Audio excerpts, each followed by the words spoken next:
shirani karaaf qalbii kiyya qatanii akkan sirraacitu fi yaadanii maal godhen. Yoyyaa ashama akkam jirtu kabajamtootaaf hordoftoota qophii Oromiyaatu Yuunifoor guyyaa har'aallee seenaa bareedduu nama barsiisuu dandeessu barreeffama gabaabduu isiniif qabadhee waan dhiyaadheeruuf laayik gochuun jalqabdanii sheer gochuun obboloota keessaniif qooddanii sabiskiraayib gochuun illee namoonni maatii keenyaaf haaraa taatan akka nu hordoftan kabajaan isin gaafachaa kallachumaan gara seenaa barsiistuu kanatti.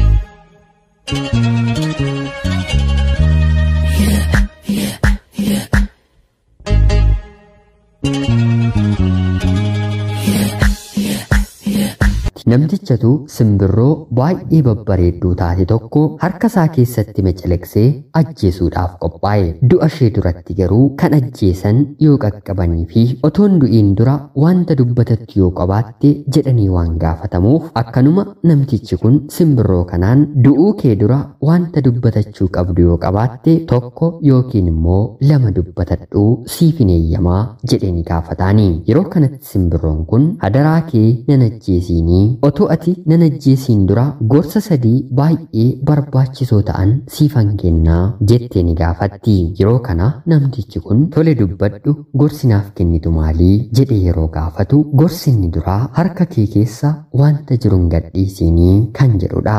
Gorsinni lammaffaa immoo waan ta'e hundumaatti hin gaabbiin erga jettee booda gorsa sadaffaa otoon dubbatiin simbirri kun ni callisti. Namtichi kunis gorsa sadaffaa akka itti himtuuf yeroo gaafatu simbirri kunis gorsi inni sadaffaa ijoollee kee fi ijoollee keetiif baay'ee barbaachisaa waan ta'eef yoo ati gadi na dhiiste malee sitti himuu jettee ni gaafatti. Yeroo kana namtichis gorsa sadaffaa dhaga'uuf jecha baay'ee carcaree ariifatee waan tureef simbirrittii gadhiisa. Isheenis daftee barristee muka tokkorra qubatte. Erga qubattee booda gorsa jalqabaa irratti wanta siin jedhin yaadattaahii jettee ni gaafatti.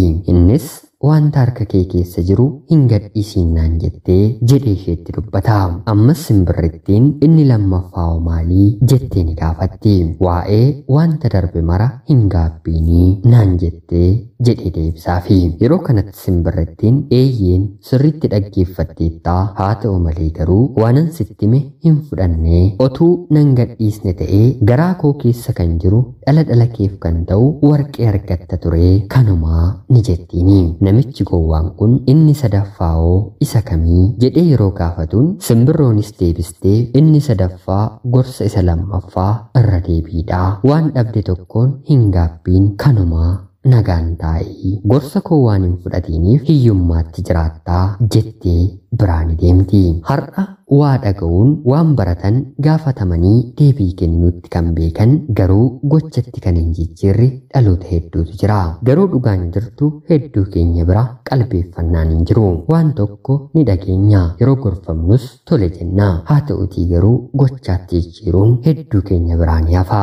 Seenaan simbira kanaa fi namicha kanaa hedduu barsiisoodha. Wanta qaban harkatti yoo qabatanii malee erga harka ofii keessaa bahee duubatti deebisuun baay'ee ulfaataadha. Kanaaf durumaa hubatanii qalbeeffatanii xiqqoodha guddaadha otoo hin jedhiin kan qaban guduunfachuun ergaa simbira kanaati.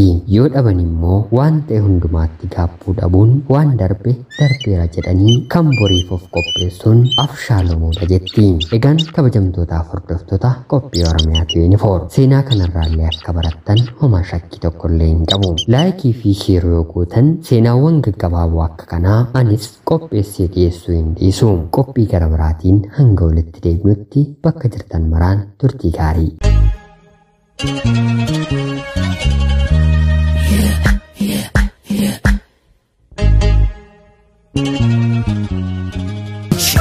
Shiranii karaaf qalbii kiyya qatanii akkan sirraacitu fi yaadanii maal godhen an sirraaci.